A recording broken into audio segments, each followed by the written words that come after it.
lo vamos a estudiar desde los caracteres chinos, entendiéndolo como un arquetipo, una fuerza que se manifiesta en la naturaleza y que tiene relevancia muy importante en nuestras vidas. Así que también vamos a abordar esta parte. Y hablaremos sobre los Wii, que es parte fundamental de comprender estos procesos inconscientes que ocurren en nuestra mente y que son trabas para lograr nuestros objetivos. Con algunas conclusiones y reflexiones vamos a finalizar. Muy bien. Déjenme reviso si estamos grabando. Sí. Ok, pues vamos a comenzar. El sabio busca lo que desea en su interior, el no sabio lo busca en los demás. Entonces, regresando a la pregunta, ¿qué es lo más importante en la vida? Encuestas a nivel internacional ya han planteado esta pregunta y lo que ha respondido la población, por ejemplo, en los ingleses, es que lo más importante en su vida son las relaciones con su familia. Por otra parte, también un elemento fundamental es la salud, seguido de la salud de otra persona, las finanzas, el nivel de vida, incluyendo la vivienda. No obstante, en la población alemana, para ellos lo más importante es la salud y el bienestar, seguido de la familia y los amigos. Aquí en México, la Gaceta del UNAM pues refiere que la salud y el bienestar son fundamentales y consideradas como los aspectos más importantes de la vida, seguido de las relaciones con la familia. Y en lo referente a la Organización Mundial de la Salud, también refieren que lo más importante pues es la salud y el bienestar.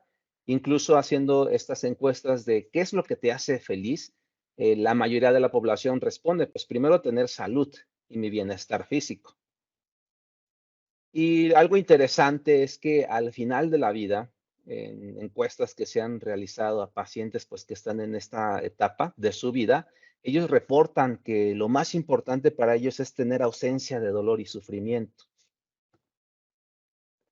Y con base en esto, si uno se va a analizar los datos estadísticos o nosotros que estamos a la par con los pacientes y que estamos inmersos en el aspecto de la salud, pues, ¿qué es lo que estamos viviendo? ¿Qué nos dicta la realidad?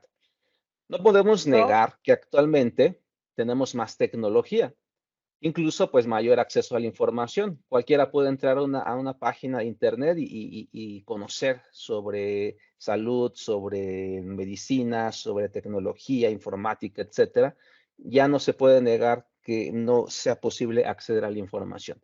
La libertad de expresión también está presente en nuestros tiempos. ¿Se escucha un micrófono por ahí? Si me apoyan, por favor. Sí, Doc, soy yo, soy Diana Chávez, buenos días. Entonces, siguiendo... Doc, Ajá. es que no pasa la presentación. Ay, no me digan. ¿No se ve cuando cambia? Ah, no. No. No se ve, está fija. A ver, denme oportunidad.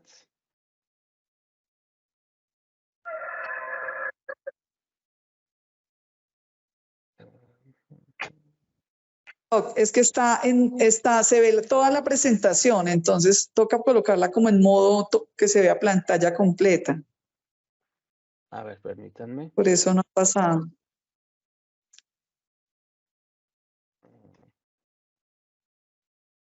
Ah, ok, ok.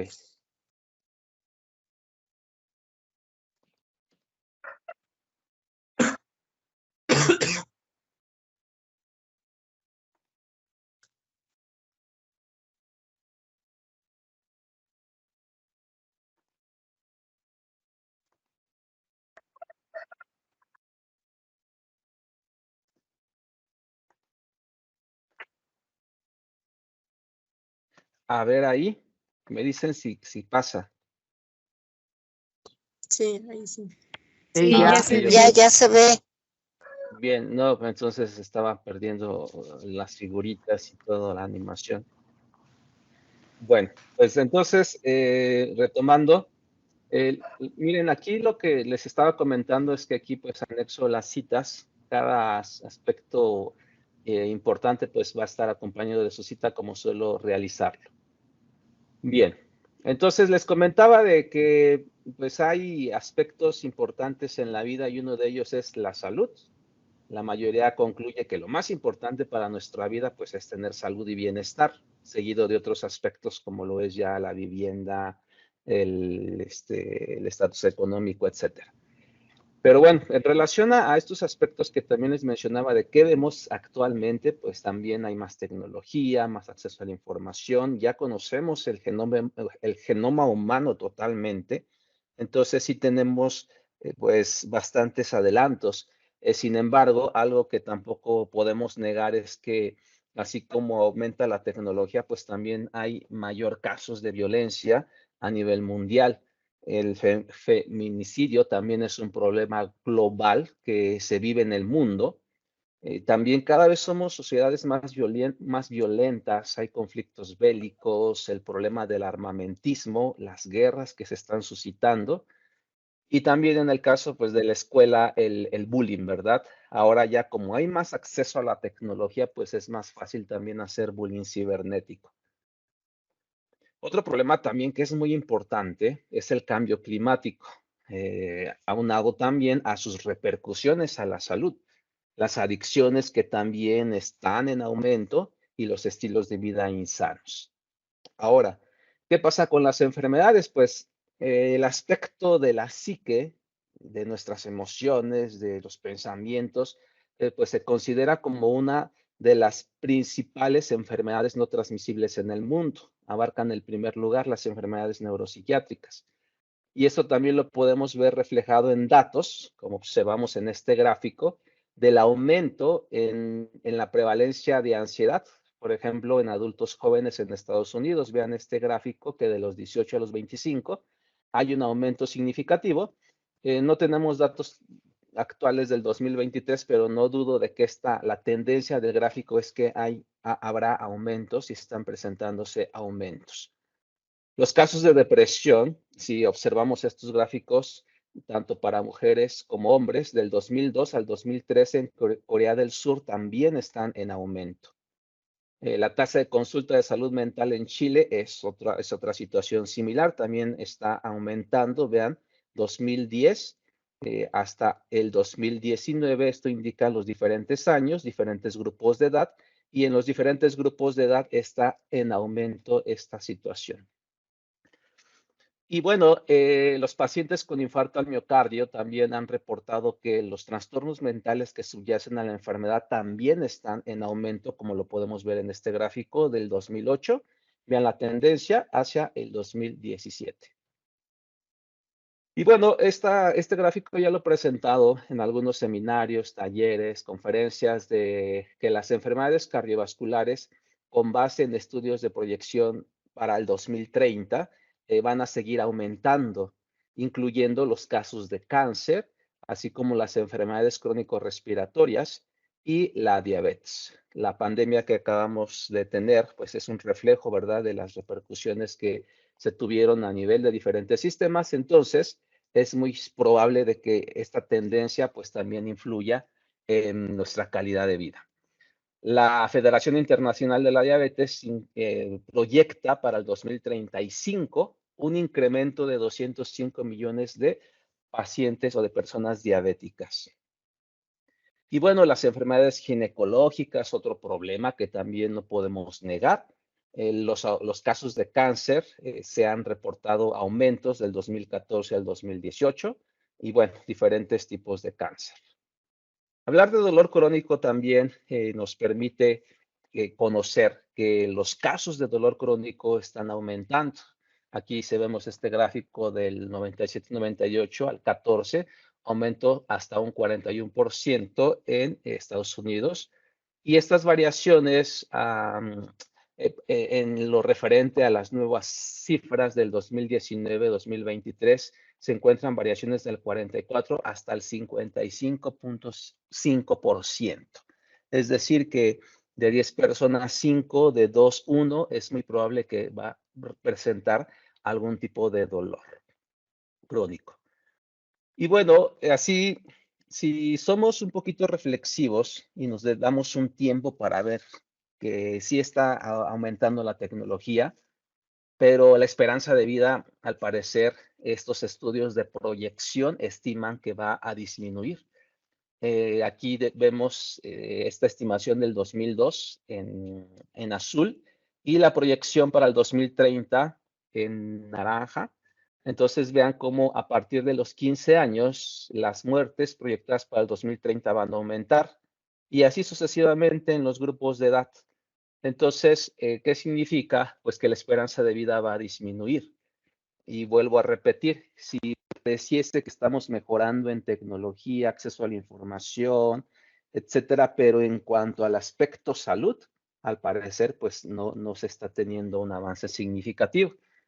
Y es que otra problemática que también está presente, pues es esta, la limitación de los tratamientos farmacológicos, el uso excesivo de medicamentos, que va aunado también a una mayor documentación de efectos adversos, incremento en el número de tratamientos refractarios por la tolerancia farmacológica que desarrollan los pacientes. Y es que es tan fácil que un paciente, por ejemplo, tenga una cefalea y se tome un analgésico y a largo plazo, pues eso le va a generar tolerancia. Algo que explico en el libro Shen Tissue Shen, pues es este aspecto, ¿verdad? De que es difícil que nosotros podamos afrontar el dolor porque muchas veces siempre lo estamos evitando. Y parte de la conciencia emocional del dolor, pues es eso, aprender a lidiar con el dolor. Pero un fármaco lo que hace es eso, lo tiende a bloquear, a suprimir, pero a largo plazo, el abuso de los medicamentos genera esa tolerancia que la dosis que en un principio tenía un efecto analgésico fuerte, conforme pasa el tiempo y el consumo crónico, ese efecto comienza a disminuir. Y bueno, otro ejemplo claro, pues es la resistencia a los antibióticos. Hoy hay una resistencia bacteriana muy importante por el abuso también en la administración de los antibióticos. Así que sumado a esta parte que les comentaba del aumento en las enfermedades crónico-degenerativas, la tolerancia farmacológica, el cambio climático, las adicciones, el abuso de colorantes artificiales también en los alimentos y la contaminación ambiental, pues todo esto sí nos pone a reflexionar. Entonces, ¿cómo podemos afrontar esta situación que estamos viviendo en cuanto al aspecto de salud? Nos dice Albert Einstein que si uno busca resultados distintos, no hagamos siempre lo mismo. Entonces, si todo nos ha llevado a los mismos resultados, entonces, pues es importante reflexionar. Y parte de esto, pues es esta introducción que les estoy presentando, de que pues debemos de ver esta realidad que estamos viviendo como sociedad y qué es lo que podemos contribuir cada uno de nosotros para empezar a experimentar un cambio profundo. Entonces, si nuestras relaciones y la salud es lo más importante, ¿sería relevante estudiar cómo funcionamos y cómo influye el medio ambiente en nosotros? ¿Por qué es tan difícil cambiar y hacer consciente nuestro proceso de enfermedad y sufrimiento? ¿Por qué tenemos propósitos y falta de continuidad para concretarlos? Y esto va muy ligado a la base de nuestra psique, es decir, por qué pensamos de determinada manera. Es decir, esta falta de congruencia en donde todos queremos, o más bien todos pensamos que la salud es lo más importante en nuestra vida, nuestro bienestar, pero sin embargo, a pesar de tenerlo claro, pues como que hay alguien que está hackeando nuestro cerebro y que nos está conduciendo a conductas que van en contra a lo que es nuestro bienestar. Y algo también muy claro, por ejemplo, aquí en México es que pues uno entra a una tienda y a pesar de que ahí hayan etiquetas ya de exceso de calorías, exceso de azúcares, de sal o tales colorantes, etcétera, a pesar de eso, pues uno lo sigue consumiendo. Entonces, pues es importante pensar, más bien analizar cómo funciona el cerebro en este sentido. Y también, ya lo decía Sócrates, este filósofo griego, que una vida sin reflexión no merece la pena ser vivida. Así que, pues es importante dedicarnos estos tiempos para nuestro beneficio. Y es que algunas verdades que no podemos negar sobre nuestro cerebro, sobre la funcionalidad del cerebro son las siguientes. Los datos científicos han demostrado que el 75% de la actividad perceptual cerebral es subjetiva. ¿Y esto por qué? Porque el cerebro solo toma pequeños fragmentos del mundo circundante.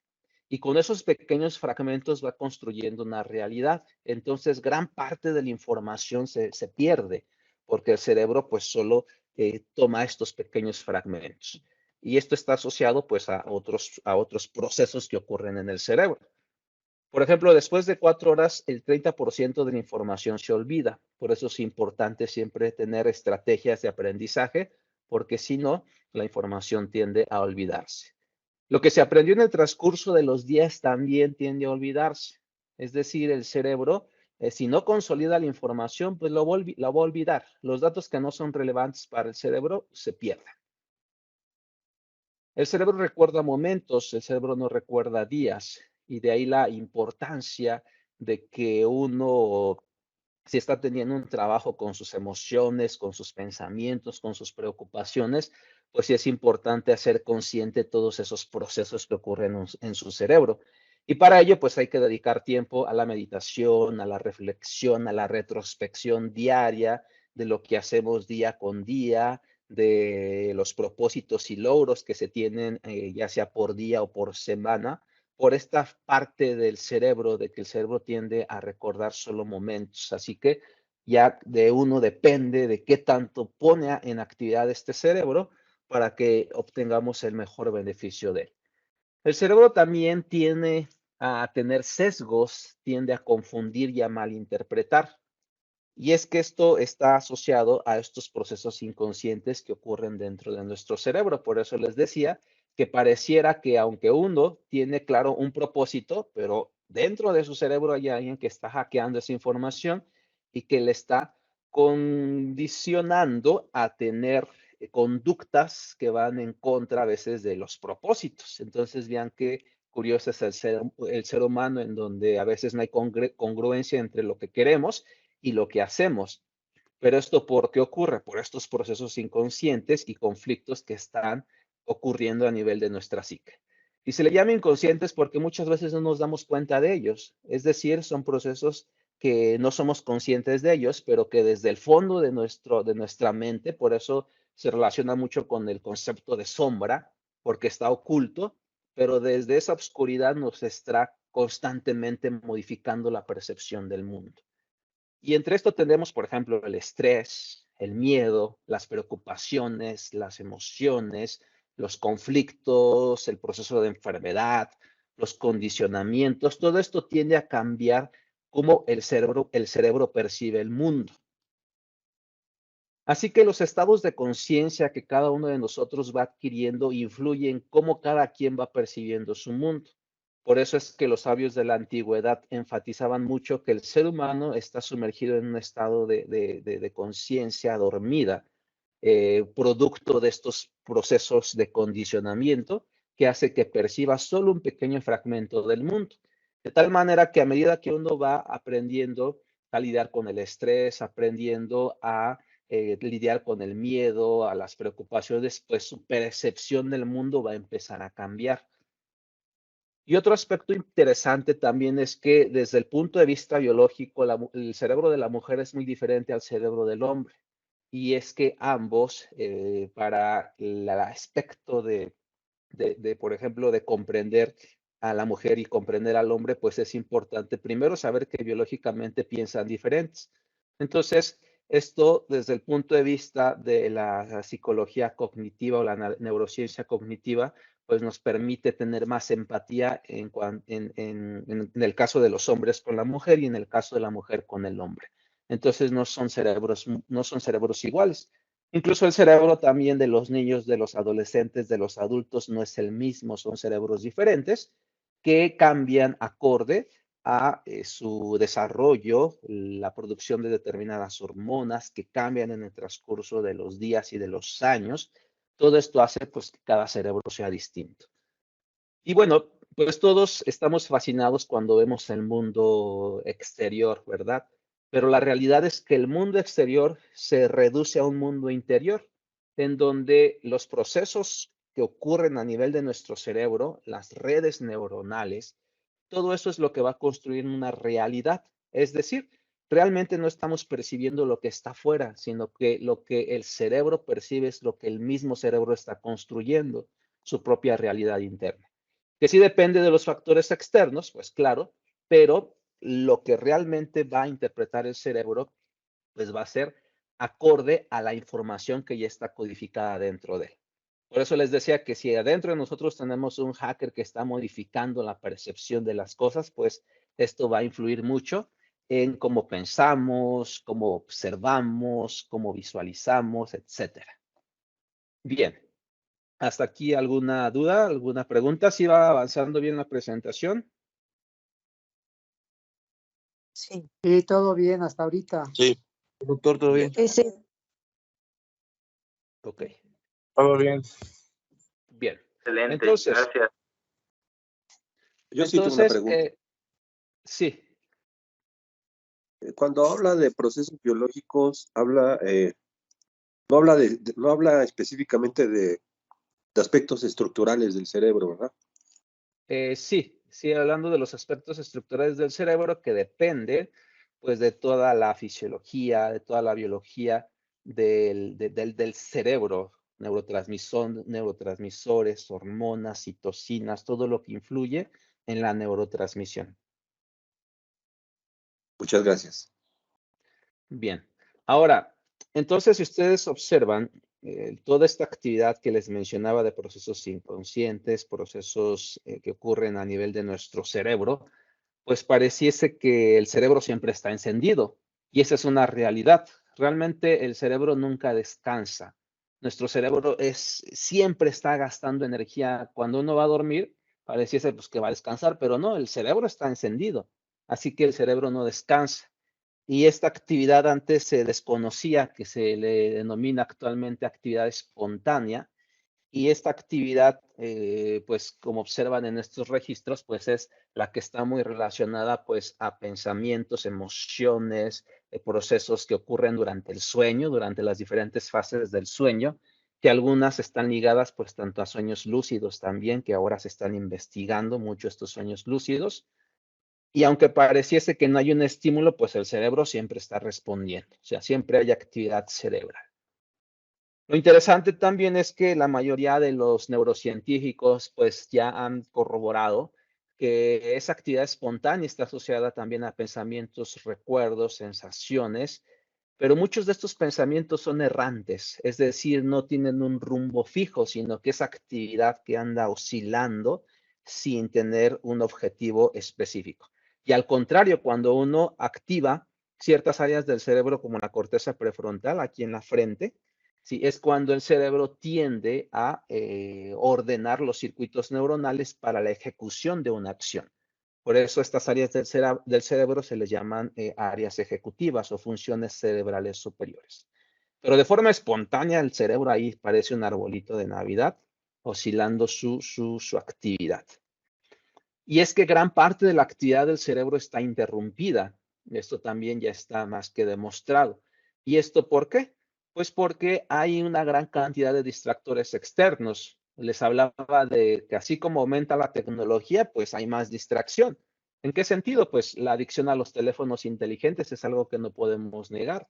La adicción a las redes sociales, al Internet, y todo esto se asocia con efectos negativos en la productividad, tanto en el trabajo como en la vida cotidiana.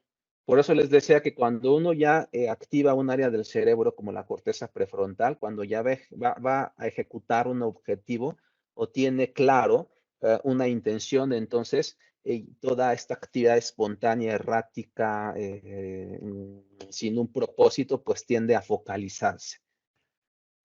Y bueno, hay otro tipo de distractores, no solamente los externos, es decir, no basta con que uno esté trabajando y alguien llegue y te invite a la pachanga y ya se convierte en un distractor externo, ¿no? La neurociencia también ha demostrado que las interrupciones internas son más disruptivas que las externas, es decir, estas son las que más están hackeando a nuestro cerebro. Y dentro de estas, pues están las preocupaciones, ¿verdad? Uno pudiese estar muy tranquilo escribiendo en la computadora o leyendo un libro, haciendo alguna actividad, pero dentro de su cerebro hay una actividad de fondo. Es decir, está pensando en otras cosas, alguna preocupación, algún miedo, alguna angustia, o la rumiación mental, ¿verdad? Recordando el pasado, anticipándose al futuro, etcétera. Todo lo que ya la filosofía budista pues ha estudiado bastante en el aspecto práctico. La neurociencia lo que ha hecho en la actualidad es demostrar toda esta actividad que está presente y que interrumpe la actividad relacionada con la ejecución de objetivos, las funciones cerebrales superiores, como lo es la atención. Y bueno, estas interrupciones son autoiniciadas. Nosotros mismos nos estamos condicionando con nuestros pensamientos, nuestras preocupaciones. Por eso también se consideran distracciones autogeneradas. Y algo interesante también sobre el cerebro es que aunque uno tenga momentos gratos, el cerebro tiene una tendencia a pensar en negativo. Y esto vuelvo a repetir por la situación de la actividad espontánea de fondo que ya tiene el cerebro y que esto está más presente en los adolescentes. Entonces, si uno no tiene estrategias para empezar a focalizar la atención del cerebro, entonces esta problemática de tendencia a pensar en negativo se va a mantener ya incluso en la etapa adulta. Imagínense si la actividad espontánea del cerebro pensara en positivo, pues uno estaría cada rato construyendo obras de arte, escribiendo libros, haciendo puras cosas que estimularan la conciencia o para que el ser humano tuviera un nivel de ser más elevado. Que como hablaré más adelante, ya en la filosofía china, esto se llama convertirse en un ser digno del cielo. Sin embargo, pues así no es, como les mostré en los datos al principio. No podemos negar la realidad que estamos viviendo. Entonces, esta tendencia hacia los pensamientos negativos, pues es la tendencia hacia vivir en un mundo caótico. Por eso es que el que uno tenga que cambiar o que necesite pensar en positivo necesita un esfuerzo. ¿Por qué? Porque hay que inyectarle voluntad, hay que inyectarle intención para que nuestros pensamientos negativos no sean los que estén presentes, sino que uno tome el control de su cerebro y que empiece uno a trabajar con pensamientos positivos y llegar un día a ser una persona productiva, asertiva y que tenga el control sobre sí misma. Y bueno, los pensamientos negativos, si de fondo nosotros tenemos esta tendencia, pues también hay un riesgo hacia la depresión, el estrés y la ansiedad. Y como les decía, esto va muy acorde a los datos estadísticos que les mostré al principio. La depresión, el estrés y la ansiedad están en aumento. Entonces, ¿habrá una correlación entre esto con la tendencia a pensar en negativo? Pues sí, ya hay estudios que lo han demostrado. Entonces, vean cómo la negatividad relacionado con la depresión, el estrés y la ansiedad van muy de la mano. Y otro problema que también tenemos, pues, son las respuestas condicionadas o las experiencias condicionadas. De por sí, el ser humano, pues, ya tiene esta tendencia a pensar en negativo y aparte, si la vida te condiciona con situaciones no gratas, con eventos desagradables, pues todo esto va a hacer que uno tenga mayor aversión, más miedo, menor tolerancia al dolor. Un concepto que me gusta mucho que doy en los seminarios de dolor, se le denomina amplificación somatosensorial. Es decir, exacerbamos, nuestro cerebro exacerba la respuesta a todos los estímulos. Entonces puede haber una situación de un paciente que tenga hipersensibilidad somática que no tolera que lo toquen.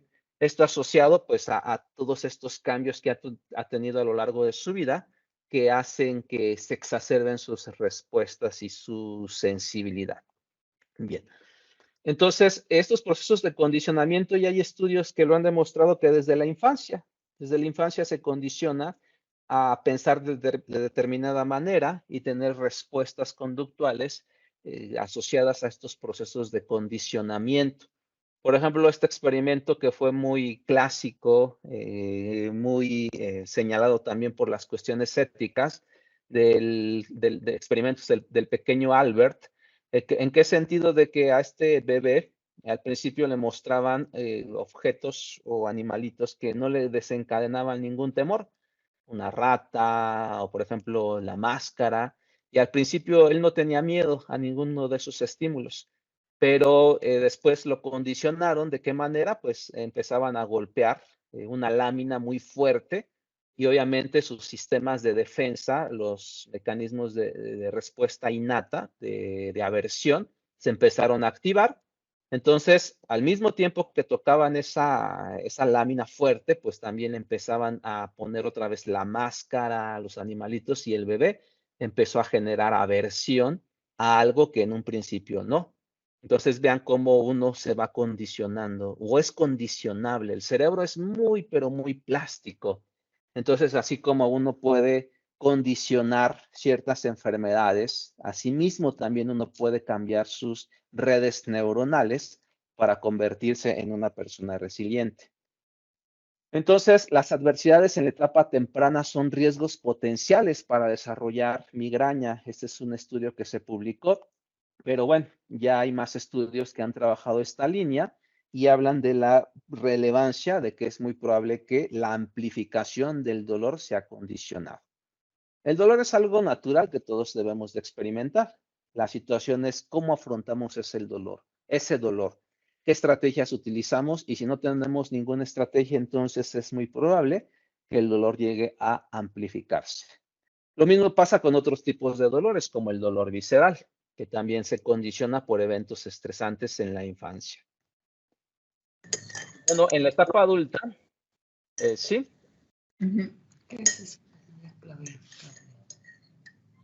¿Iban a comentar algo o escucho un micrófono abierto? Bien, entonces en la etapa adulta también hay riesgo para condicionar el dolor crónico. Vuelvo a repetir, el cerebro es muy plástico y no solamente en la infancia, sino también tanto en la etapa adulta. Por eso, reflexionar sobre el proceso de enfermedad, vean todo lo que implica. No es sencillo abordar esta situación de la enfermedad y más la enfermedad crónica. Por eso vuelvo a repetir, hacer un cambio real para un paciente que tiene una enfermedad crónica, pues implica cambios en diferentes aspectos de su vida. Y esto es un proceso natural que no puede ser forzado, porque es la misma enfermedad la que está dictando el camino a seguir. Y así como la enfermedad tiene un curso natural, lo mismo el proceso de sanación tiene un curso natural. De ahí la importancia de reflexionar eso. O sea, no hay curas milagrosas. Eso va en contra de la propia naturaleza del ser humano. Entonces, esto es importante que lo reflexionemos, que es todo esto que influye y que influyó para que uno desarrollara determinada enfermedad. Entonces, otro aspecto que también es muy importante sobre la parte del cerebro, de por qué pensamos de determinada manera y por qué hay una tendencia a pensar en negativo. El cerebro constantemente puede estar motivado o puede estar desmotivado. ¿En qué sentido? Hay varios aspectos que hacen que el cerebro empiece a producir menos dopamina, y dentro de esto están pues desde el simple hecho de que una persona se cambie de casa o que un niño cambie de escuela o que se pierda una relación o en el caso de un divorcio, el sentirse rechazado, el bullying, cuando uno fracasa en una tarea, pues todo esto son desmotivadores. Entonces el cerebro lo experimenta y el ser humano lo experimenta. Entonces, aunque le digan, échale ganas, tú puedes, pues la realidad es que el cerebro o el ser humano está sintiendo esta desmotivación. La muerte de un ser querido, la separación de los padres, todo eso hace que el cerebro pierda motivación y en consecuencia tenga una mayor tendencia a pensar en negativo. Y bueno, y es que como sociedad también negamos, esto es algo importante que también los invito a reflexionar, que como sociedad constantemente estamos negando nuestras sombras, nuestras tristezas, nuestra soledad, nuestra frustración. Y cuando alguien le pregunta, ¿cómo estás? ¿Cómo te sientes hoy? Pues la mayoría, generalmente a veces hasta respondemos en automático, estoy bien, ¿no? Pues este día estoy bien, tengo todo el ánimo de salir adelante. Sí es importante tener estos pensamientos positivos, que son soportes para que uno pueda salir del hoyo. Sin embargo, en el proceso de sanación o en el proceso de afrontar toda nuestra sombra, pues es exponer pues todo esto que nos está condicionando y que está hackeando nuestra forma de ver la realidad. Las decepciones, las traiciones, la depresión, la frustración, todo esto, pues de fondo nos está ahí constantemente dañando. Pero ya a nosotros corresponde tener una estrategia para afrontarlo y no negarlo, porque no podemos negar ni esconder todo esto, porque tarde o temprano va a salir, o a través del proceso de la somatización de las enfermedades, pues ahí el cuerpo está reflejando que algo no está bien en nosotros. Entonces, por ejemplo, en el caso de dolor de espalda baja o la lumbalgia, pues ya hay una asociación entre el estrés crónico con este tipo de problema de salud. Entonces, cuando uno niega su sombra, cuando uno niega sus conflictos y los esconde o los evita, entonces todo esto hace que uno se sumerja más en un proceso de sufrimiento. Y esto, vuelvo a repetir, el cuerpo lo manifiesta a través de somatización. Ya la somatización es otro proceso que se está estudiando a fondo y no podemos negar, ya en la última actualización de definición de dolor, la parte de somatización pues se considera bastante en el sentido de que el cuerpo está pidiendo ayuda y a nosotros corresponde brindarles ayuda, a nadie más, porque el proceso de salud de enfermedad depende de uno. Así que yo les dejé que revisaran una presentación que es sobre el libro Shen Ti Xiu Shen, espero que la hayan revisado, en donde ahí nosotros pues tomamos en cuenta todos estos aspectos y decimos, el único que tiene la capacidad de sanar es el paciente mismo, ¿verdad? O uno mismo, nadie más. Los profesionales de la salud brindamos un apoyo, claro. Todo lo que está a nuestro alcance lo brindamos. Pero si el paciente, vuelvo a repetir el aspecto del pensamiento rumiante, la actividad espontánea del cerebro de fondo, que si no es consciente de sus pensamientos, y sobre todo los negativos, si los está evitando, pues eso es lo mismo que está poniéndole trabas para que no avance en su desarrollo personal. Entonces, por eso es importante tener estrategias para poder afrontar toda esa situación y poder salir de la caverna. Yo aquí les muestro esta imagen del mito de la caverna de Platón, que va muy ligado a esto que ha aportado la neurociencia sobre los procesos inconscientes y cómo hay mecanismos que condicionan la actividad cerebral. Entonces, no sé si conocen este mito de la caverna que escribió Platón, sino rápidamente se los plasmo. Este mito relata que suponiendo que en una caverna hay unas personas que están inmersas y desde que ahí nacieron y toda su vida únicamente lo que su cerebro ha percibido son estas sombras que producto pues de la proyección de una persona que está detrás de estos que están en la caverna y su cerebro solo aprendió a ver esto. Entonces no conoce más que esta sombra que está aquí proyectándose. Pero ¿qué pasa si de repente, bueno, yo aquí le agrego que estos procesos que nos condicionan, porque vean, esta persona está construyéndole únicamente una realidad a esta persona que está en la caverna, que es ver la sombra que él mismo le está proyectando.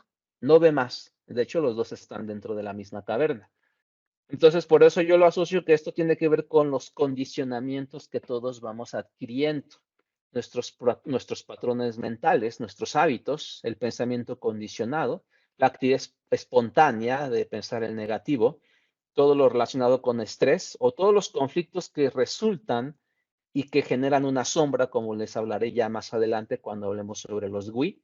Y en el caso, pues, de la herencia también ya uno trae cierta forma de pensar asociado a los genes. Pero, vuelvo a repetir, todo eso puede cambiar. Entonces, ¿qué pasa si de repente una persona quiere salir o sale de la caverna? Entonces, cuando sale de la caverna, pues ya, para empezar, la luz que va a observar lo va a cegar. ¿Por qué? Porque no está acostumbrado a la luz. Y eso es algo importante que uno debe de aprender a respetar de las personas, de que todos tenemos un proceso y no podemos forzar a nadie a cambiar, ¿no? Solo uno tiene el poder y la determinación de cambiar, pero sobre uno mismo, no forzando a nadie. Sí podemos dar orientación, apoyo, pero no podemos forzar a nadie a cambiar. Entonces, cuando la persona sale de la caverna, pues obviamente la luz primero lo va a cegar, gradualmente se va a ir adaptando. Entonces, cuando como quedó cegado por la luz, no va a ver nada, no observa nada. Entonces, tampoco puede apreciar la naturaleza, no puede observar los árboles, nada de eso va a apreciar. Por eso vuelvo a repetir, el proceso del despertar es un proceso gradual que no se puede forzar. Entonces, por más que uno quiera, ya quiero ser feliz, ya quiero tener la plenitud, la dicha en mi vida, quiero ver diferente el mundo, pues no va a ser algo que se logre así del día, de la noche a la mañana, ¿verdad? No, es un proceso gradual. Entonces, primero salir de la cueva, salir de la caverna.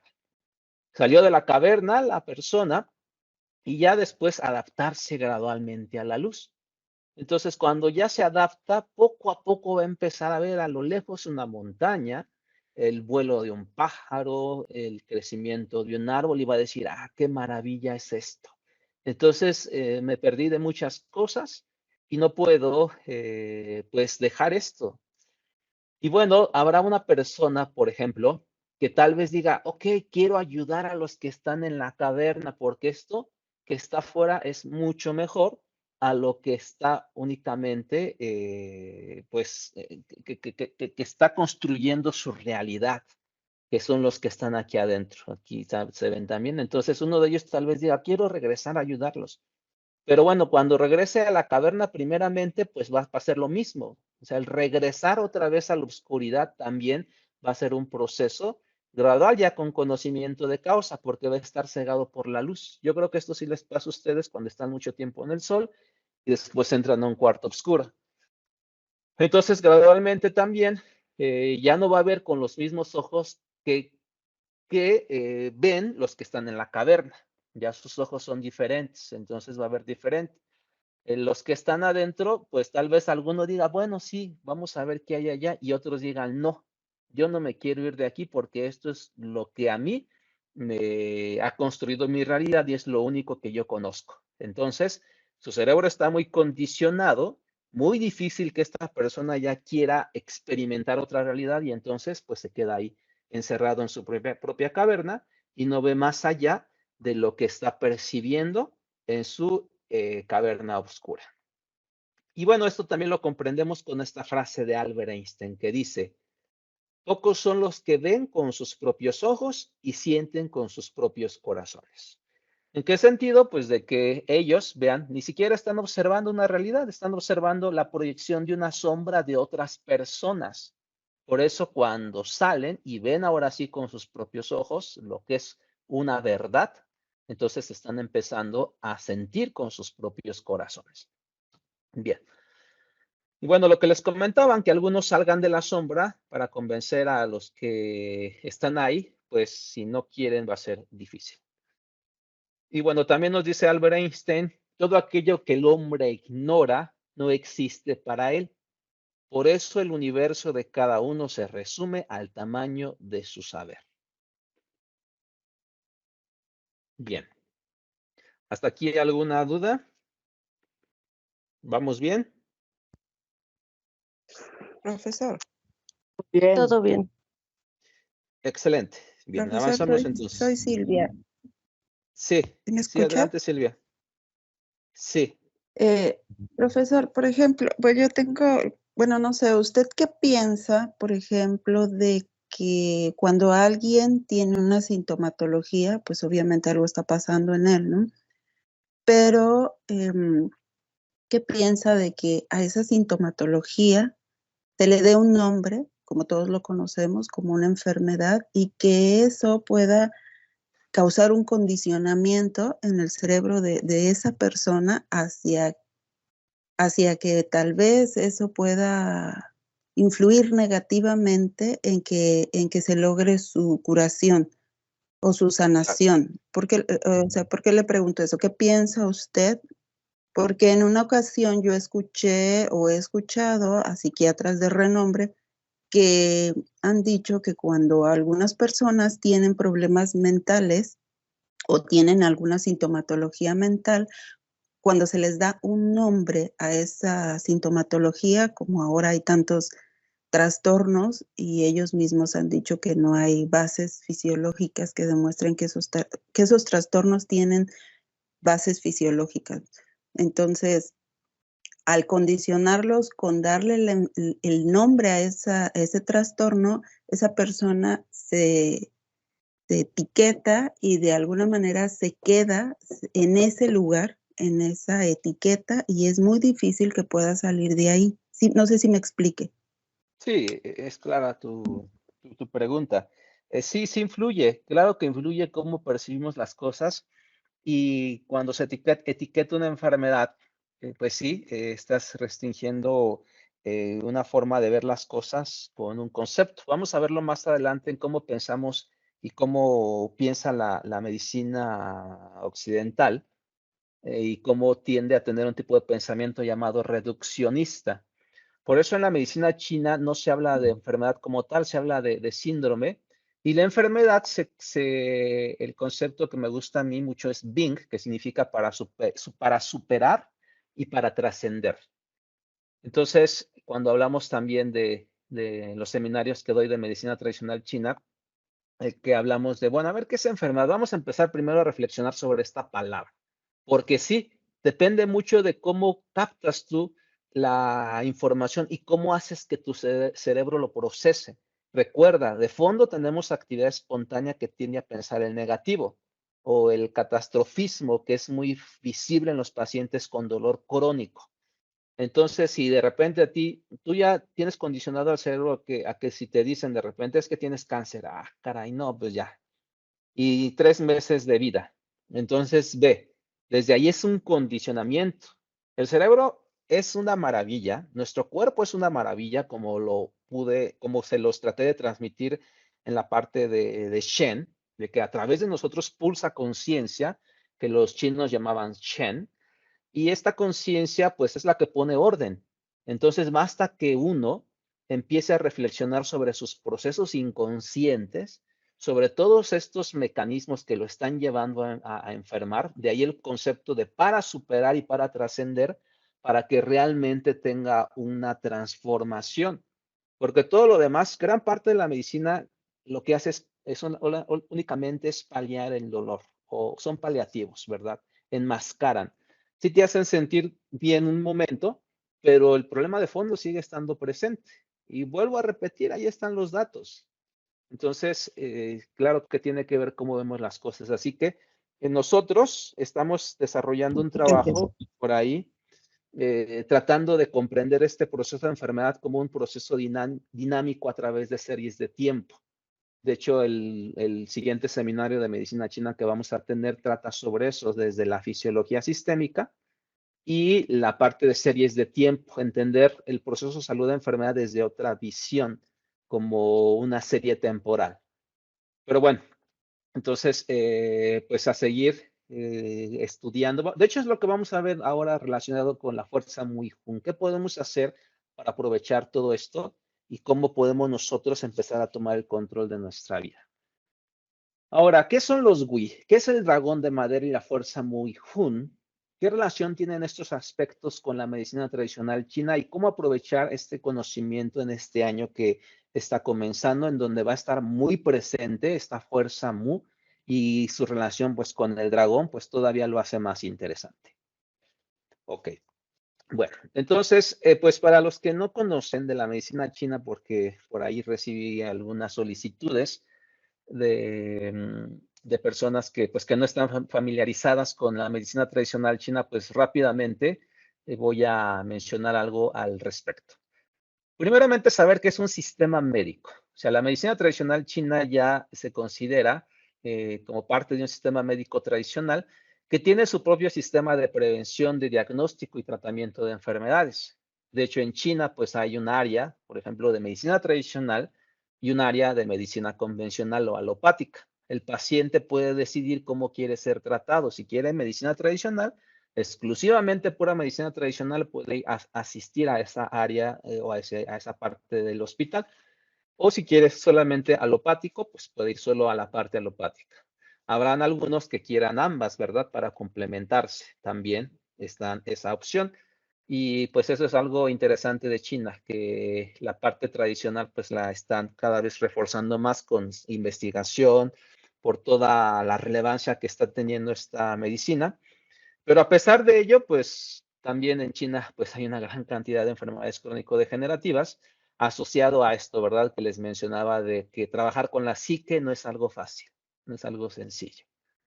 Bueno, la forma en la que la medicina tradicional china o los pensadores de la antigüedad vislumbraban al mundo era a través de un tipo de pensamiento que hoy denominamos pensamiento sistémico y complejo. Y bueno, esta nueva visión del mundo la entendemos de la siguiente manera. Nosotros tenemos una realidad fisiológica, tenemos un cuerpo, y antes este cuerpo pues se enfermaba. Ellos tenían su forma de sanarlo.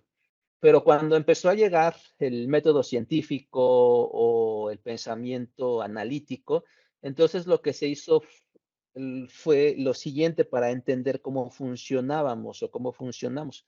Por ejemplo, el tipo de pensamiento se llama reduccionismo o pensamiento reduccionista. ¿Y en qué consiste esta forma de ver las cosas? Por ejemplo, yo tengo al cuerpo humano y digo, quiero conocer cómo funciona. Pues primero voy a analizar el corazón. Entonces saco el corazón y empiezo a descomponerlo o a ver sus partes más pequeñas. Entonces, conforme fue adelantando la tecnología y apareció el microscopio y después otros microscopios más sofisticados, pues se logró conocer que el corazón pues tiene células cardíacas, que tiene células automatizadas, que tienen su propio marcapasos, es decir, ellas mismas se están encendiendo y apagando. Y esto pues empezó gradualmente a llevar a especialidades. Surge así, por ejemplo, la cardiología, que conocen, los cardiólogos pues conocen sobre medicamentos, qué tipo de medicamento puede bloquear determinado receptor, cuando hay alguna arritmia o determinada falla cardíaca. Entonces, surgen así la especialidad para cada parte del cuerpo, la cardiología, la neurología, la neumología, la fisioterapia, la endocrinología, etc. Y bueno, esta forma de ver al mundo es válida. ¿Por qué? Porque gracias a esto, por ejemplo, se desarrolló la medicina de urgencia. Entonces, cuando uno tiene un infarto al miocardio, pues en la medicina de urgencia, pues te pueden dar algún cardioprotector, algún medicamento que ayude, por ejemplo, si hay alguna arritmia, a restablecer el ritmo cardíaco, etcétera, o adrenalina en el caso de que hay falla cardíaca. Es decir, pues cuántas vidas no se han salvado con la medicina de urgencia. Entonces, aquí como hay una relación directa entre el agente etiológico y la causa de la enfermedad, entonces, pues, es donde el pensamiento reduccionista ha hecho grandes maravillas. Lo mismo pasa, por ejemplo, con los traumatismos o con las infecciones, o cuando hay una fase aguda de una enfermedad. Es decir, para sacar al paciente de la fase aguda, pues la medicina ha aportado bastante. Sin embargo, la problemática que no ha abordado ya en el transcurso de bastante tiempo, años y años, pues es esto, ¿verdad? Las enfermedades crónicas. Aquí es en donde no se puede abusar de los medicamentos por todas las repercusiones que les acabo de mencionar. Pero no solamente fue un problema de los alópatas o de los médicos especialistas, sino también la falta de responsabilidad de los propios pacientes, por lo que les decía, ¿no? De que, ay, me duele la cabeza, pues me tomo un medicamento. Entonces tratamos de evitar las cosas y a veces no le damos oportunidad a que el propio cuerpo actúe. Entonces, la capacidad que tiene nuestro organismo para mitigar la enfermedad es sorprendente, pero a veces nosotros mermamos esa capacidad silenciándolo con algún medicamento. Entonces, aquí es en donde pues sí hay que reflexionar mucho sobre el abuso de los medicamentos y cómo eso ha contribuido también al problema de las enfermedades crónicas. Bien, entonces, ¿qué se puede hacer? Pues ya igual la ciencia sigue avanzando y eso es pues algo maravilloso de aplaudirle a la ciencia, porque gracias a la ciencia también ahora se desarrolló otra forma de ver las cosas que se le llama complejidad. Entonces la complejidad, a diferencia del reduccionismo, dice la complejidad, a ver, vamos a ver cómo funciona esto, pero no aislando las partes, sino empezando a estudiar las interacciones entre los componentes de ese mismo sistema. Entonces ya no se aísla, sino que se analiza cada uno de estos elementos para ver si existen nuevos comportamientos que no se pudiesen encontrar si solamente estudiamos el corazón, por ejemplo. Entonces viene una nueva área de la ciencia que se le llama teoría de redes, que es impresionante. Y gracias a esta teoría de redes, pues también sabemos más sobre cómo funciona el cerebro. ¿Cómo entender esto de una forma más práctica? Bueno, por ejemplo, si yo les digo, ¿para qué sirve el intestino? Pues yo creo que todos dirán, bueno, nos sirve para digerir alimentos, para la absorción de nutrientes, etcétera. Funciones propias del intestino. Pero bueno, gracias a la fisiología de redes, por ejemplo, el intestino tiene un papel muy importante sobre el cerebro, ya que el intestino ayuda al desarrollo del sistema nervioso. Por eso la microbiota de los bebés es tan importante, desde esa fase que empieza su lactancia, es tan importante para que su sistema nervioso se desarrolle de la forma más correcta y tenga mecanismos de afrontar el estrés. También ayuda mucho a la tolerancia inmunológica. Entonces, vean, si un paciente tiene poca tolerancia inmunológica, si es un paciente con asma o si ante cualquier cambio de temperatura ya se empieza a inflamar su garganta o le empiezan a salir ronchitas en sus manos, en sus pies, pues habría que ver su historia de vida también, porque si la microbiota o hay una disbiosis intestinal, pues esto puede estar impactando a nivel de su sistema inmunológico, de su sistema nervioso, y no solamente ahí, sino que también va a determinar cómo afrontamos el estrés y nuestra capacidad de regularnos emocionalmente y los estados afectivos, incluyendo también el dolor, la nocicepción. Entonces, vean, si solamente estudiáramos el cerebro, el cerebro, y no consideráramos la influencia del intestino al cerebro, entonces vean de todo lo que nos hubiéramos perdido. Entonces, empezar a ver las interacciones entre un sistema con otro nos permite conocer otro tipo de funciones y sobre todo las repercusiones en la enfermedad. Y viceversa, así como las vísceras impactan a nivel del cerebro, así también el cerebro impacta a nivel de las vísceras. Y de ahí que los estados psicoemocionales influyen en la actividad visceral y la tolerancia inmunológica. Ahora bien, voy a regresarme a esta parte, porque más adelante vamos a hablar que los chinos, ellos decían que las almas espirituales o que ciertos procesos de la mente residían en un órgano determinado. Por ejemplo, el Jun, que es del que vamos a hablar. El Jun, por ejemplo, ellos decían el asiento del Jun es el hígado. Y el Jun pues tiene que ver con funciones cerebrales o funciones mentales, como lo es la imaginación, ¿sí? Como lo es también la inspiración, la parte artística, etcétera. Eso lo veremos más adelante. Pero entonces dirían, no, ¿qué tiene que ver el hígado? ¿Qué tiene que ver una víscera, un órgano con una función mental? Entonces, si uno estuviera en la época reduccionista, diría, pues nada, ¿verdad? Porque pues el hígado, para empezar, pues no está ni en el cerebro. Pero sin embargo, ya viéndolo desde el proceso de interacción, como lo vemos en este esquema, pues claro que hay una lógica en esas afirmaciones que aparentemente tienen solo un tinte filosófico, pero no. Entonces es cuando uno dice, ah, caray, pues sí, hay bastante ciencia y cosas interesantes dentro de la medicina china. Y bueno, por algo fue desarrollada por hombres sabios de la antigüedad y actualmente pues prevalece. Y lo mismo lo que decía de cómo las funciones del cerebro influyen sobre las vísceras. Y bueno, los científicos, pues a partir de estas observaciones, pues publican sus artículos. Y por ejemplo, George Solomon publicó un artículo en donde dice, bueno, si las emociones influyen sobre las vísceras, sobre los órganos, entonces él se da cuenta que ciertos rasgos de personalidad se relacionan con enfermedades autoinmunes, particularmente la artritis reumatoide. Y obviamente ya hay bastante información al respecto. Y sí, hoy sabemos que ciertas personalidades pues tienden a tener menor tolerancia inmunológica, es decir, se inflaman, ¿sí? Por estímulos que no deberían de desencadenarles inflamación. Y esto puede ocurrir a nivel de las articulaciones, a nivel de la piel, a nivel de la garganta, a nivel de la tráquea, etc. Y bueno, esto hace también que surja la inmunología afectiva y el condicionamiento inmunológico.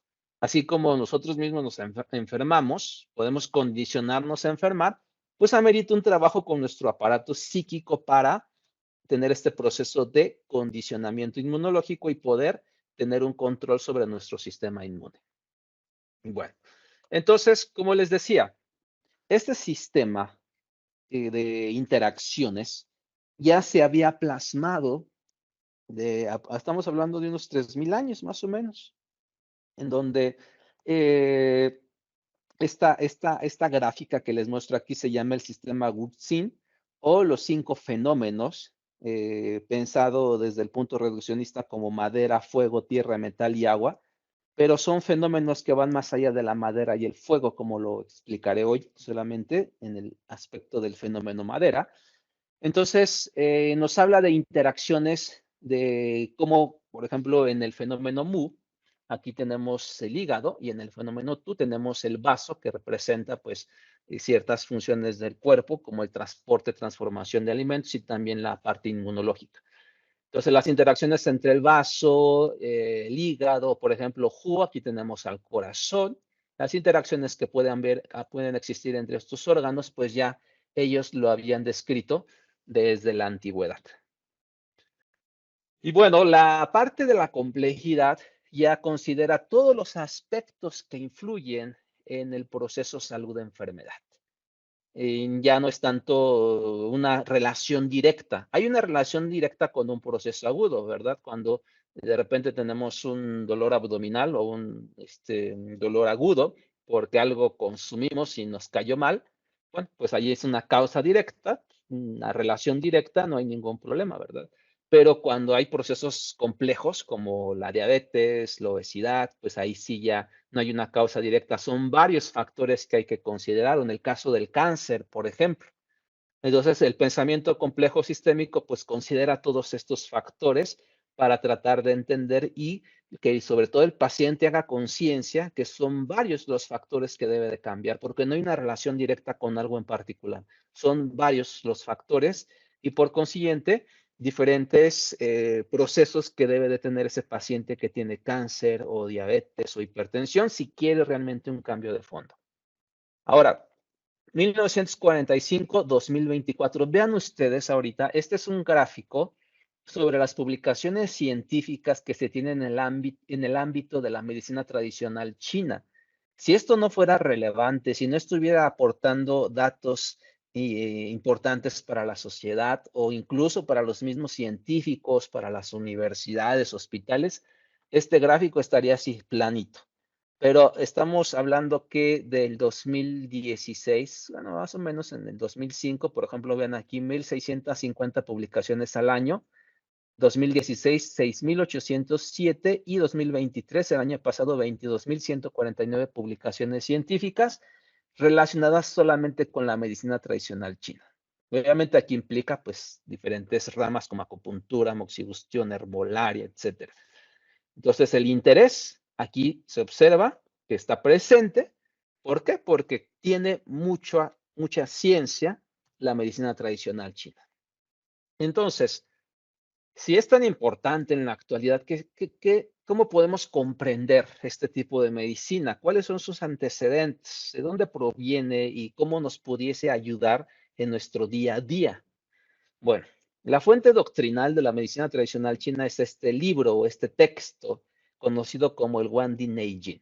Esta es una impresión la que se tiene en la biblioteca de China y es como el manuscrito pues que más antiguo. Bueno, hay otras compilaciones, pero este es como el más íntegro de una reimpresión que se hizo como una muestra y que se pusiera ahí en el Museo de China de este texto tan importante para la medicina tradicional china.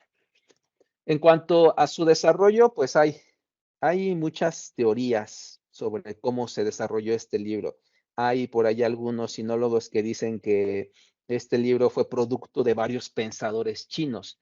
y que varios pensadores sabios chinos y que todos ellos se disfrazaron con el nombre de Guandi, porque el libro trata de diálogos entre Guandi, que es el emperador amarillo, y su ministro Chipo.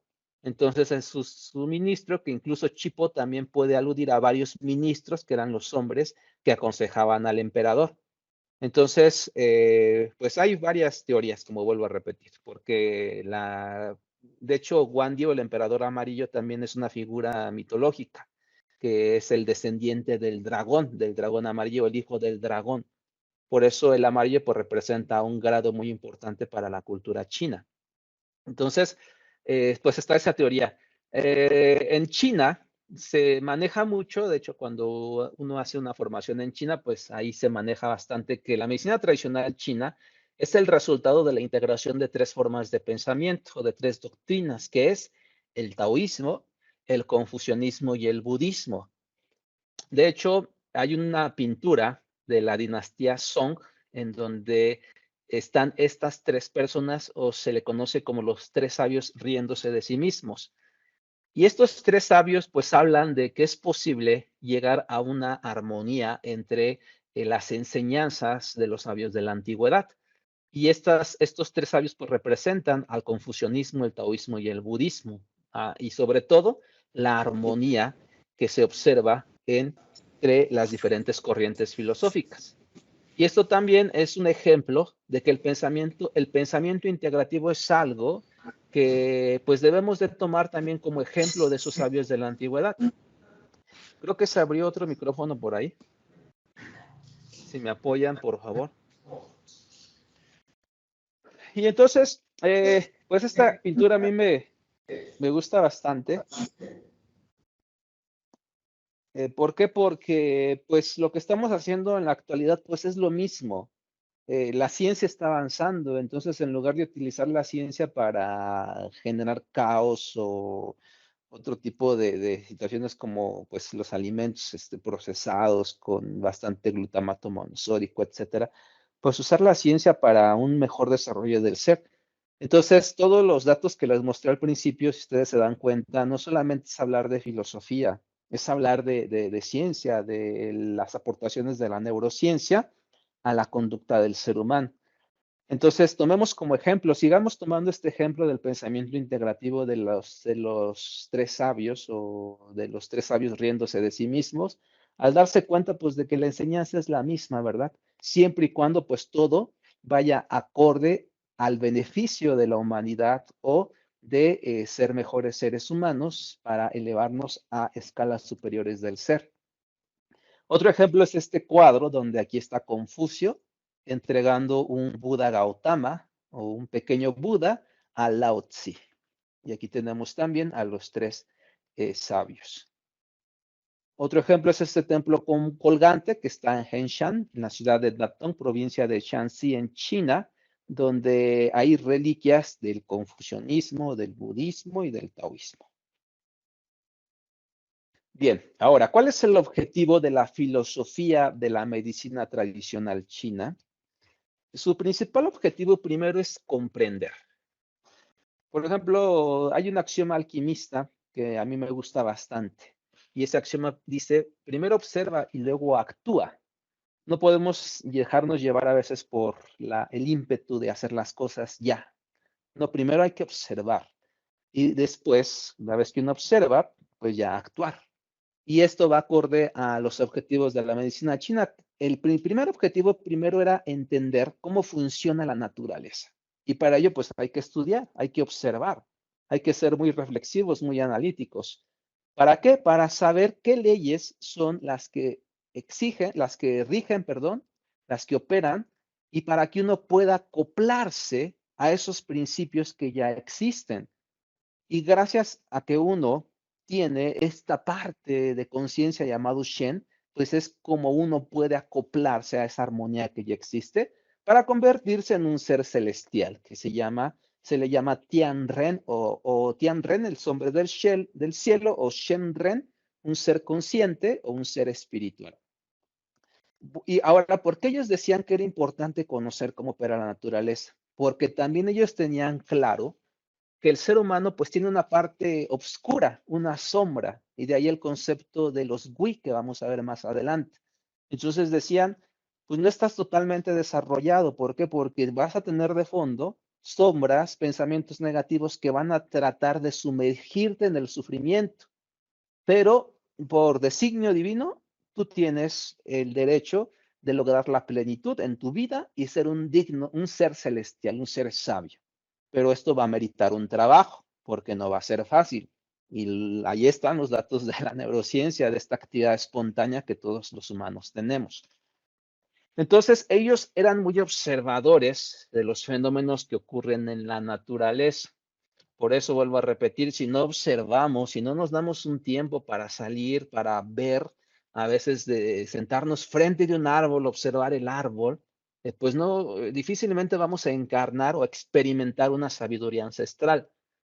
Ellos se percataban de esto, de la ciclicidad de las estaciones del año, que iban, regresaban, iban, regresaban, iban, regresaban.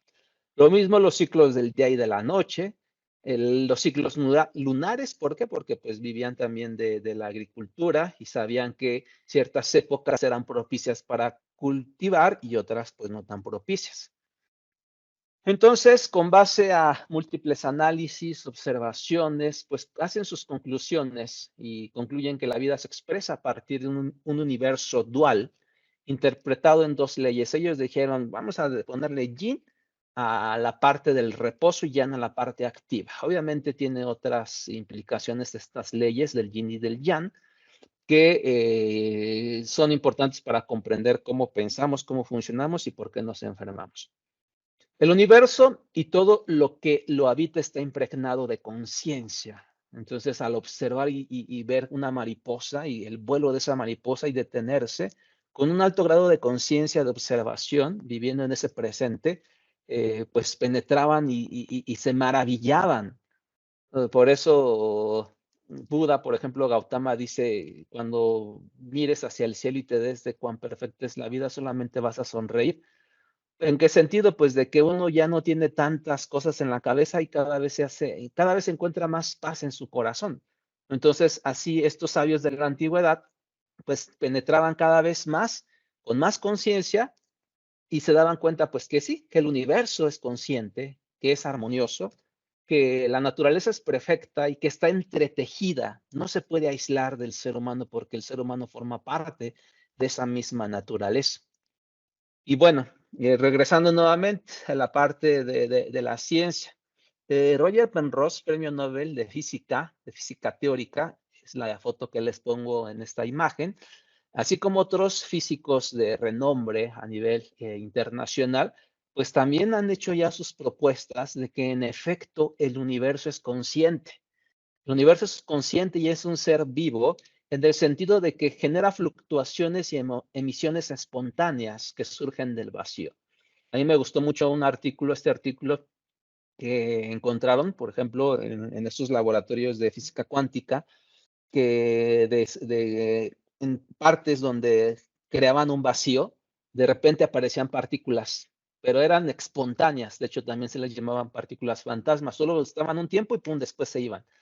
Entonces, todas estas emisiones espontáneas que van y vienen, o sea, tantas cosas que desconocemos sobre el universo y que gracias a la ciencia, pues poco a poco vamos conociendo más, pues nos permiten hacer conciencia y reflexionar de, wow, o sea, somos seres que estamos experimentando ahorita un momento en la vida y ahorita pues nos toca aprovechar lo que hay, que es todos estos adelantos tecnológicos, pero vuelvo a repetir, no para, en mi reflexión digo, ok, están haciendo exploraciones con los telescopios o con los robots a otros planetas. Digo, bueno, está bien, pero ¿en qué sentido? Si no cambiamos nuestro hacker o lo que sigue creando caos o lo que sigue haciendo que explotemos a la naturaleza, porque la filosofía de vida de la medicina china era esa.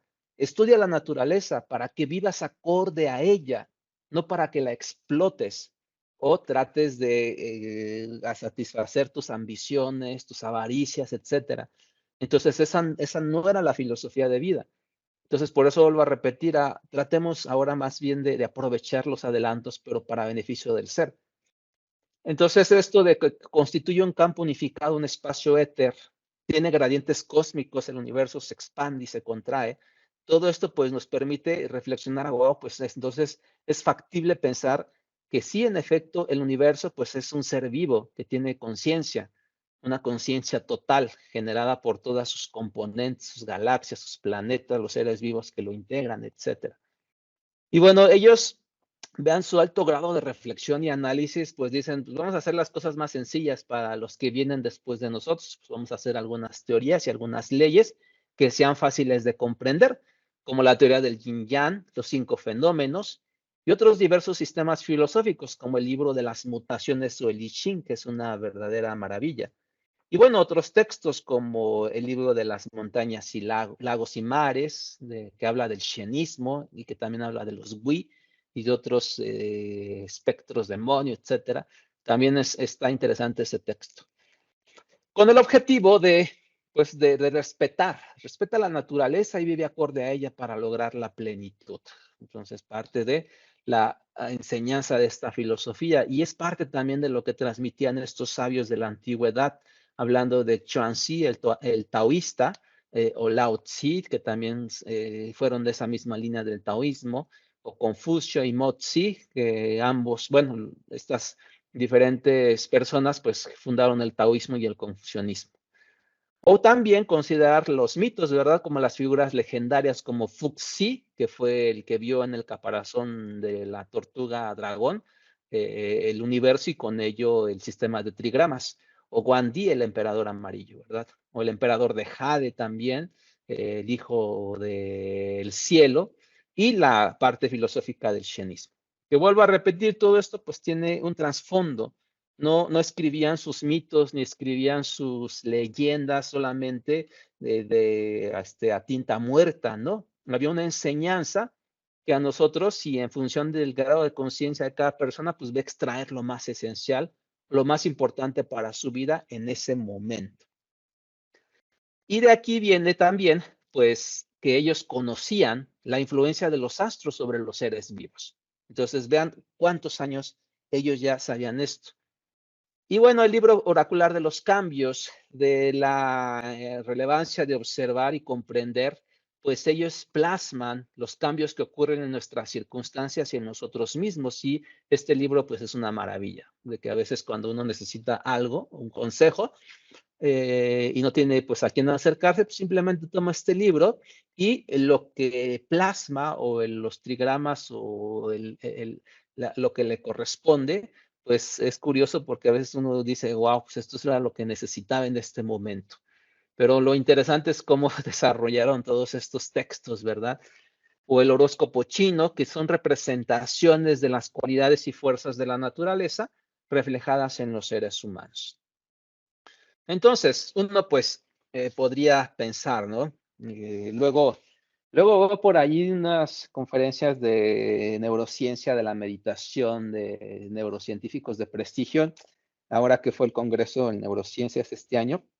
Ya ven que soy miembro de la Sociedad de Neurociencias y muchos de ellos dicen, no, yo hace 10 años yo era me reía cuando que la meditación y que otras técnicas de respiración, o sea, yo me burlaba a veces, ¿no? Plasman los científicos que ahora están estudiando sobre los efectos y los cambios de meditadores expertos, qué cambios ocurren en el cerebro. Entonces, por eso vuelvo a repetir, como decía Albert Einstein, ¿verdad? Que el universo se resume al tamaño del saber de cada persona. Entonces, si desconocemos algo y uno se ríe, pues obviamente pues es porque su tamaño del saber no llega hasta esa parte de su conocimiento. Y ya, pues si él decide burlarse o alegrarse o ponerse triste, ya eso es decisión de él. Entonces, aquí vuelvo a repetir, vamos a hablar más adelante pues de aspectos de las influencias del dragón, etcétera. Pero qué tan cierto es esto, ¿no? De qué tanto impactan las fases lunares, los cambios de la exposición a la luz en los seres humanos. Pues bueno, pues ya también sabemos que la actividad cerebral cambia, nuestros ritmos cerebrales cambian acorde a los ritmos estacionales y diurnos. De hecho, desde el 93 empezaron a publicar artículos en revistas de prestigio para mostrar que en efecto, o sea, que somos seres que dependemos mucho de nuestros relojes sincronizados tanto endógenamente como exógenamente, es decir, por la luz del sol. Pero también ahora ya en esta revista Nature, que es de mucho prestigio, se habla de cómo nuestros circuitos cerebrales cambian acorde a qué tanto nos exponemos a la luz y con ello pues nuestros estados emocionales. Y esto no solamente ocurre a nivel del cerebro, sino que incluso también las variables fisiológicas oscilan acorde a los ritmos lunares. Entonces, vean que como el Sol, claro, todos sabíamos de que cronobiológicamente pues, estamos sincronizados por el Sol, pero actualmente también estudios ya han mostrado que los ritmos lunares también influyen sobre las variables fisiológicas. Y esto está muy estudiado en otros seres vivos, ¿verdad? Por ejemplo, los seres marinos, los peces, los crustáceos, etcétera. Todos estos, pues, sus ritmos de conducta, su expresión de genes, su síntesis de proteínas, sus firmas metabólicas, todo esto está oscilando acorde a los ciclos lunares. Entonces, por eso los sabios de la antigüedad, como les decía, que observaban mucho la luna. ¿Por qué? Porque se veían épocas de pesca, épocas de cultivo, acorde pues a estas conductas que eran coordinadas, o más bien que son coordinadas por las fases lunares, etc. Que actualmente están habiendo muchos cambios porque estamos alterando el ecosistema, lo que les comentaba al principio, ¿verdad? El problema del calentamiento global, la contaminación, pues claro que también va a repercutir en estos ritmos. Pero bueno, cada uno de nosotros, pues algo debe de aportar también. El ser humano está interconectado. Entonces, vean, si sabemos que pues estamos también coordinados y que nuestras variables fisiológicas y nuestros ritmos cerebrales dependen de estos ritmos lunares, solares, entonces pues no podemos negar que estamos interconectados con la naturaleza y sus ciclos.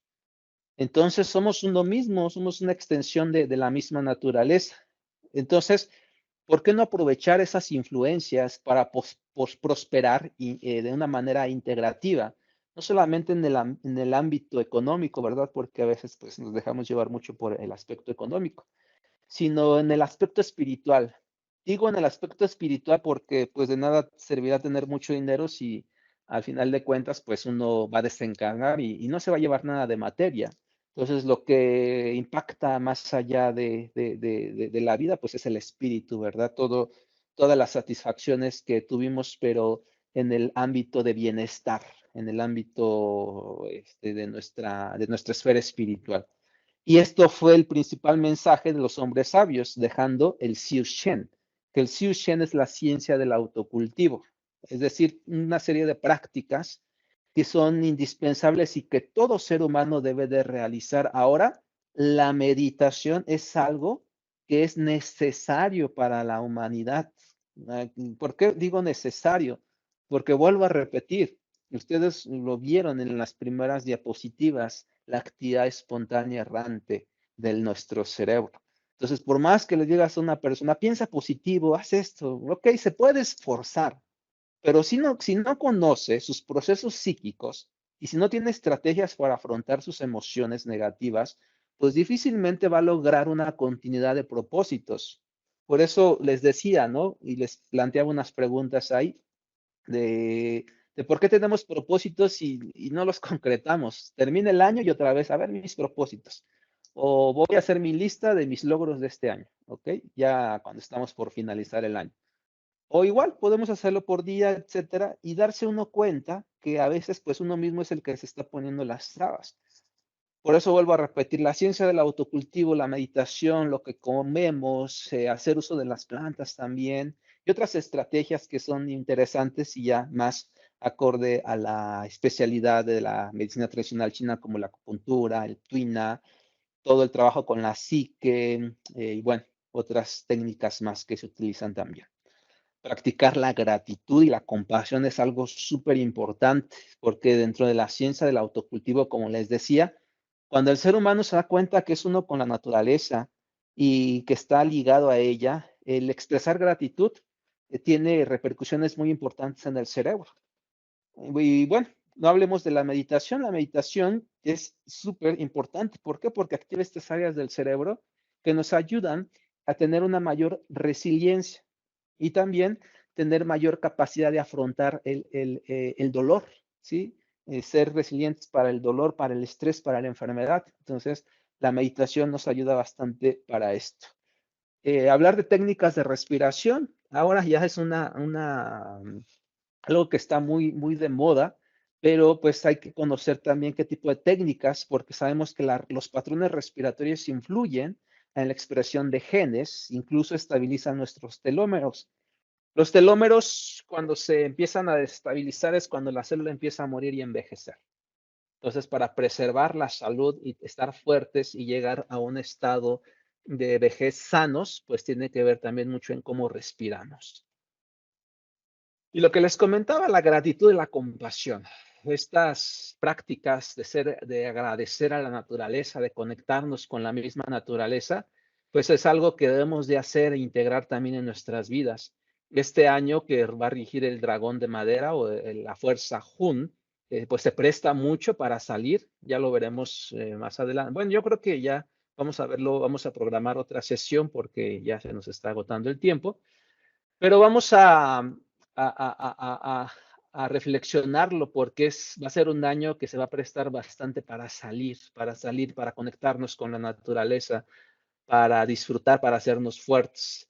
Entonces, los estudios de neurociencia han demostrado, por ejemplo, que las prácticas de compasión o las prácticas de gratitud ayudan o activan áreas del cerebro que nos hacen más fuertes para afrontar el dolor, nos hacen más resilientes, también activan nuestra conciencia emocional y nos hacen seres más empáticos. Entonces, imagínense una persona que está gran parte de su vida inmersa en un departamento, del departamento a su trabajo, del trabajo a su departamento y está desconectado con la naturaleza. Entonces, eso va a influir significativamente en su proceso de salud de enfermedad. Así que aprovechemos todo esto que nos dejaron los hombres sabios para nuestro beneficio. Los rituales, a veces uno diría, bueno, ¿qué sentido tiene hacer un ritual, verdad? Como los rituales que se hacen al finalizar el año, o cuando uno pues ya tiene claro su objetivo de vida, o tiende a, a- a- a estar muy de cerca con determinada doctrina o pensamiento o corriente filosófica. Por ejemplo, a nosotros pues nos gusta bastante la filosofía mexica y hacemos danza, tipos de rituales también, ceremonias, que para nosotros eso pues nos da un empoderamiento muy importante que nos fortalece nuestra voluntad y grandes beneficios que tenemos y que lo hemos hecho por bastantes años. Lo mismo pasa también con algunos rituales chinos. Por ejemplo, en los templos taoístas, allá pues acostumbran mucho a hacer sus rituales. Lo mismo los budistas. El año pasado tuvimos aquí en el salón del Instituto de Ciencias la visita de unos monjes tibetanos que también hicieron sus rituales y una belleza, una maravilla. Entonces, estos rituales tienen efectos significativos en el cerebro, ya que facilitan el desempeño dirigido a objetivos, ayudan a mejorar nuestro enfoque, nuestra concentración y nuestra atención. Permiten a los humanos construir y mantener coaliciones. Tiene muchos beneficios el que uno aprenda a ser agradecido. El simple hecho de dar gracias antes de ingerir nuestros alimentos, pues desde ahí estamos dedicando un tiempo, haciendo un pequeño ritual y que eso nos va a fortalecer, empoderando nuestro cerebro, porque así como el cerebro tiene esta tendencia a pensar el negativo, a uno le corresponde de forma activa hacer un trabajo consciente para ir cambiando esta forma de pensamiento de nuestro propio cerebro.